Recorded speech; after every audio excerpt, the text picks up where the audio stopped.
Yippee-ki-yi-yi-o, ye-lo, little donkeys, it's your misfortune and not Yippee-ki-yi-o, ye-lo, little donkeys, you know that Wyoming will be your new home. Life on the Red Horse Ranch.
While Alabam lay in the back of a Danville saloon, unconscious from a knockout blow from one of Steve Bradford's men, rustlers drove off Sam Carter's entire Red Horse herd. The following day, Steve Bradford rode over to the Red Horse Ranch and told Carter he had seen Alabam in the saloon, drunk. Mr. Carter has ordered the boys to stay at the ranch, although the boys feel that Alabam needs help. They're still waiting for new orders from Mr. Carter, and only Arizona can find anything to do to occupy his time.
Arizona, you sourdough, don't you ever get tired of picking on that guitar? Oh, well, I'm nervous. I always play when I'm nervous. Funny that's all you can think of doing at a time like this. I'd be careful there, Idaho. You've almost whittled the leg off of that chair. Well, Bob, if you don't quit walking back and forth in the same spot, you'll wear a hole in the floor. Guess we're all so jumpy we don't know what to do.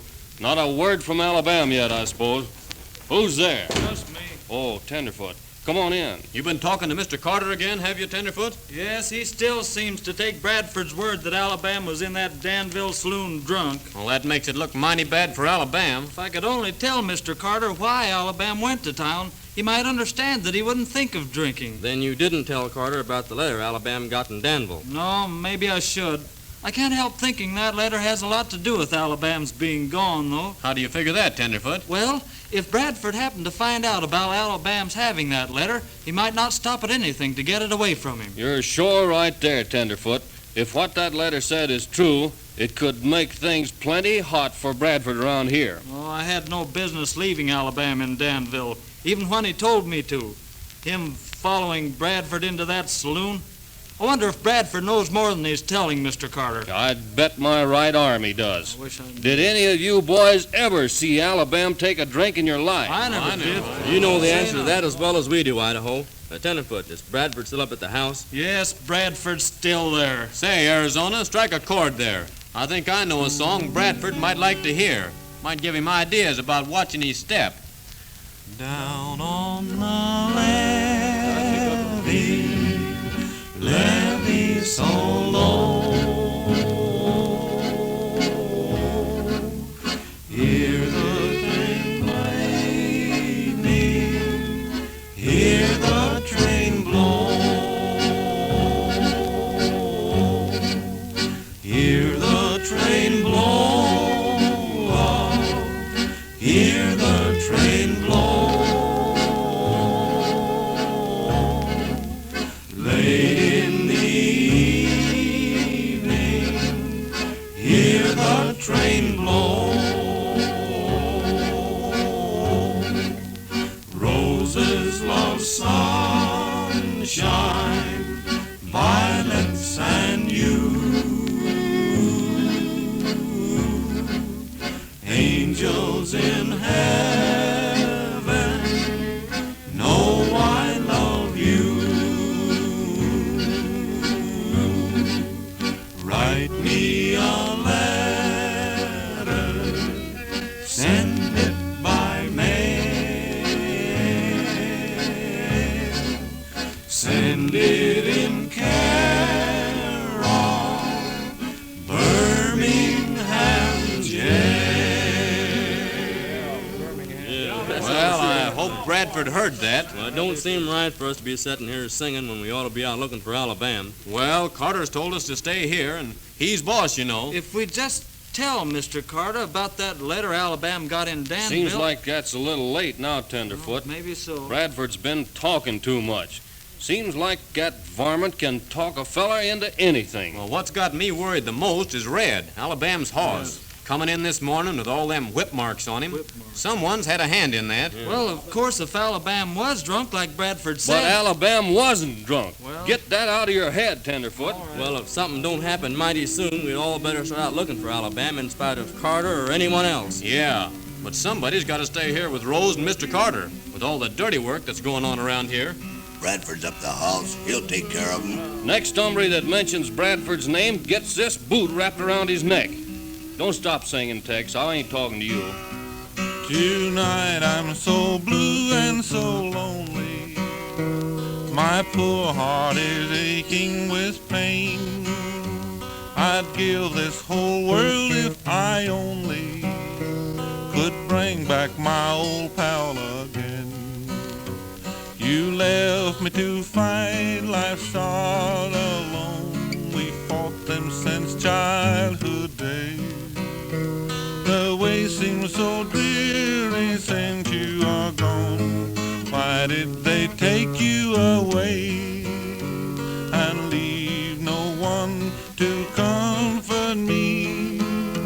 My buddy, buddy, buddy. My pal, I know you'll be happy in the bright land across the divide. And I know that you'll ask old St. Peter to save me a place by your side. You left me to fight life's all alone. We fought them since childhood days. The way seems so dreary since you are gone. Why did they take you away and leave no one to comfort me?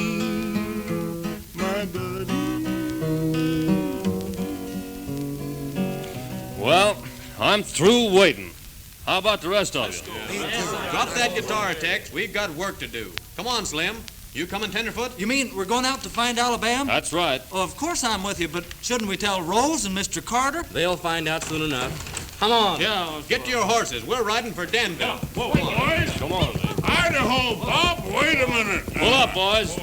We might as well have it out with Dad. But I gave you boys instructions to stay close to the house. I'm sorry, Dad, but we've got to find Alabam. Well, you'll not bring him back to this ranch. Oh, Dad, please let them go. We may be wrong about Alabam. Oh, don't stop them. Reckon there ain't nothing that'll stop us now. Well, why not let them go, Mr. Carter? They'll find out that what I said was true. Don't bother yourself none, Bradford. We're taking care of this. I wish I could see it like you do, but after what Steve said and knowing that Alabam was in the Mr. saloon... Carter, if you're going by what Bradford told you, me or none of the rest of the boys are believing it. Well, all right. You've got a right to what you think, Idaho. But if you don't believe me, you might just take a look down the road there. Oh, Dad. Dad, it's Alabam. It is Alabam. Now we'll learn the truth about this. Well, where do you suppose he got that horse? Oh, Alabam. Alabam, are you all right? Whoa. Hello, Rose. I'm mighty sorry I had you all worried. Why, Alabam, you look... Well, where have you been? You mind taking care of my horse, Bob? Bill Johnson loaned it to me to ride out here. Have you seen anything of Red? Red's here, Alabam, but we didn't expect you back. Why, Mr. Carter, Look at you. Been lying in the back of a dirty saloon all night. Then you know about this? Of course we know. Bradford's told us everything. Drunk, while every last cow on the Red Horse Ranch was driven off the place. Why, what do you mean? The herd's gone? It's them rustlers again, Alabam. What? They made away with them last night. We couldn't seem to put up much of a fight without you here to lead us. But that couldn't have happened. Steve, would you please take me back to the house? I don't want to stay here. Yes. Oh, you here, Bradford? You've got a lot of nerve. I don't know what you're talking about, Alabam. Too bad you fell down on the boys and Dad. Now, come on, Rose. Thank you, Steve. But, Rose, don't go. Well, listen, Mr. Carter. Don't I even get a chance to explain what happened to me? One look at you explain where you've been, Alabam, and what you've been doing. I never tolerated drinking. Mr. Carter, you've got to listen to me. I've listened to all I want to. As soon as you can get your outfit together, I'll ask you to leave this ranch. But, Mr. Carter... That's all. I'll be up the house if any of you want to see me. But can't you... Well, boys, what have you got to say about it? Bradford told Carter that you was drunk last night, Alabam, but we're waiting to hear your story. That's right, Alabam. Well, I was in the Danville Saloon last night. Yes, I told him that. I went in to see what I could get out of Bradford. I made the mistake of going to one of the back rooms with him, and I guess he had a little too much help that I wasn't looking for. What happened? Well, one of the boys must have slugged me from the way my head feels. I had a notion it was Bradford's doings. We know you're telling the truth, Alabam. Bradford's up at the house.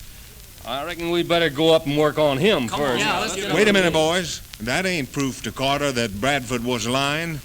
I reckon there's only one thing for us to do. What's that, Alabam? Well, we won't have much trouble trailing them rustlers with the herd, will we? Well, we can run them down whenever you're ready to head after them, Alabam. Well, I, for one, am riding out after them cows this minute. And I ain't setting foot on a Red Horse Ranch again till I catch up with them rustlers and bring every snorting longhorn right up to Dad Carter's door. Are you with me? All right, boys, straddle your horses and stretch. Let's get 'em.